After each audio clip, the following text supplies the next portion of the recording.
Nas últimas 2 décadas, muitas coisas aconteceram de forma simultânea na educação superior. Você teve, a Lei de Cotas de 2012, você teve o ReUni, que foi um processo de expansão no ensino superior no Brasil, né, que aumentou o número de vagas.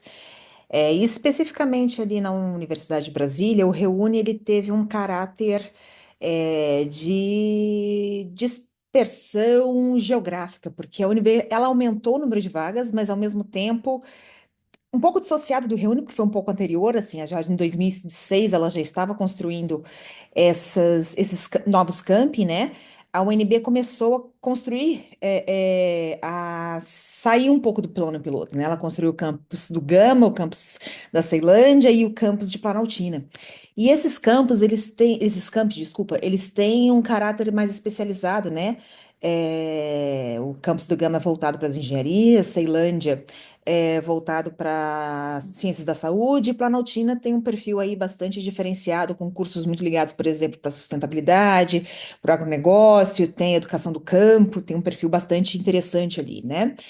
E com o Reúne, você teve um aumento de vagas tanto no campus Darcy Ribeiro, quanto no campus, nesses 3 novos campi, né? E uma das pesquisas que a gente fez, fui eu, e o Rafael, que é técnico administrativo na universidade, foi entender como é que essas políticas, né, que, como eu falei, aconteceram de forma simultânea, né, de expansão de vagas e também de cotas, né, elas funcionaram de forma simultânea, porque ao mesmo tempo você está focando, você está aumentando as oportunidades na universidade, mas você também está focando em grupos que são historicamente estão numa situação de vulnerabilidade socioeconômica. E a gente não pode negar que essa vulnerabilidade socioeconômica, geralmente, esses estudantes eles moram em regiões mais distantes, né? Assim, eles não moram no plano piloto.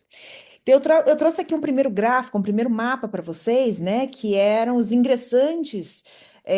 Do Distrito Federal, né? Assim, a gente tirou aqueles ingressantes que não moravam no Distrito Federal. Então, aqui, se você for ver aqui embaixo, né, no final das contas, nós temos aqui somente em torno de 94,5% do total de ingressantes nesse período, né, que é o período de 2002 a 2005. Eu, por exemplo, quando eu fiz graduação, entrei na UNB em 2003, então eu estou nesse grupo, né? Aqui já temos aí 22, 25 anos, desculpa, 20, 23 anos mais ou menos nesse período, certo?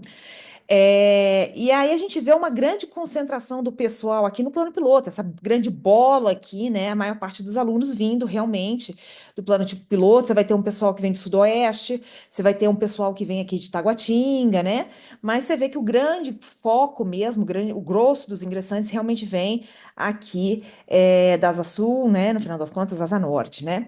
Aí, se a gente andar um pouco, vamos dizer assim, para o próximo período no final das contas, aqui de 2006 a 2009, né, o próximo período, você já vê que aqui os 4 campi já estão caracterizados, né, porque a gente já teve a inauguração aqui tanto da FCE, da FGA e da FUP, né, e você começa a ver que tem uma importância relativa maior, principalmente dessas áreas em que os campi foram criados, né, assim, você vê que, assim, claro, o plano piloto continua com uma importância muito grande, mas você vê que Planaltina começa a ter uma atratividade maior, a Ceilândia também, Taguatinga começa a despontar. Claro que isso também tem a ver com, nesses últimos, sei lá, 2 décadas, assim, a importância das satélites, das cidades satélites, né? A gente nem usa mais essa palavra, essa expressão, a gente fala muito hoje de regiões administrativas, né?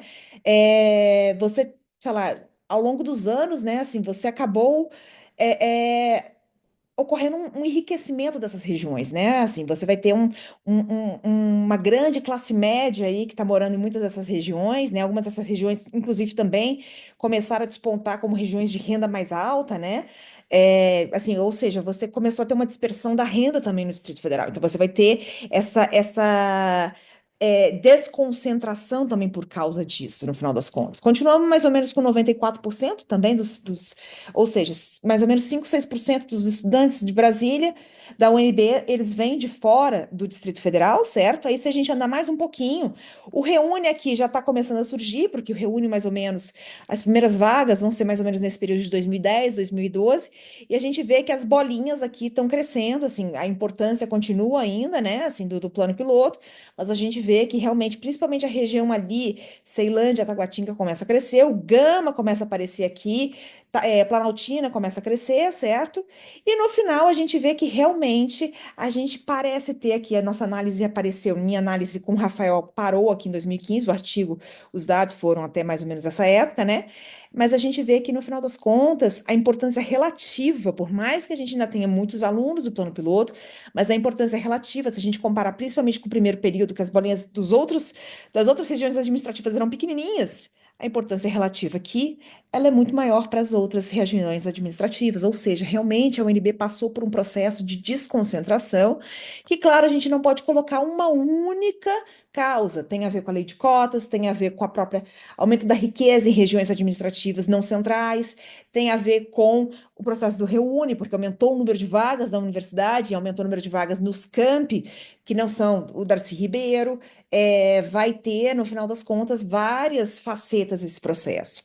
Se você gostou dessa discussão, a gente faz ela de maneira mais aprofundada nesse artigo aqui, ampliação do acesso à educação superior com dispersão geográfica, o caso dos ingressantes da UNB de 2002 a 2015. Essa discussão foi publicada numa revista aqui do Distrito Federal, que é uma revista que eu acho muito legal, que ela é muito voltada para a educação básica, que é da Secretaria de Educação aqui do Distrito Federal, a revista Consenso. Ela foi publicada em 2020, por isso que os nossos dados já estão um pouco passados, assim, talvez um pouco obsoletos. Então, assim, uma das coisas que eu também sugiro aí, quem tiver interesse nessa discussão, talvez até replicar a nossa análise com dados mais recentes, assim, para a gente ver como é que, por exemplo, até a lei de cotas, como eu falei, de 2012, mas ela só vai, na verdade, ter todo o impacto mesmo a partir de 14, 16, talvez a gente esteja chegando aí, talvez, os 10 anos aí do total impacto da lei de cotas, como é que isso ficou hoje? Ou talvez até, dependendo de quem é mais do Distrito Federal, fazer uma análise desse tipo para outros estados. Uma das hipóteses que a gente faz nesse artigo é exatamente isso. Será que você fazer uma desconcentração geográfica dos campos levou a um efeito demonstração, por exemplo? Será que a gente aumentou? E a nossa hipótese, a nossa percepção é que sim, na verdade, ter construído os campi de Ceilândia, do Gama, de Planaltina, aumentou a atratividade dos estudantes dessas regiões, sim, na universidade. Então, eu convido vocês a dar uma lida nessa discussão aí, que eu acho que é bastante interessante, no final das contas, para vocês darem uma olhada, certo?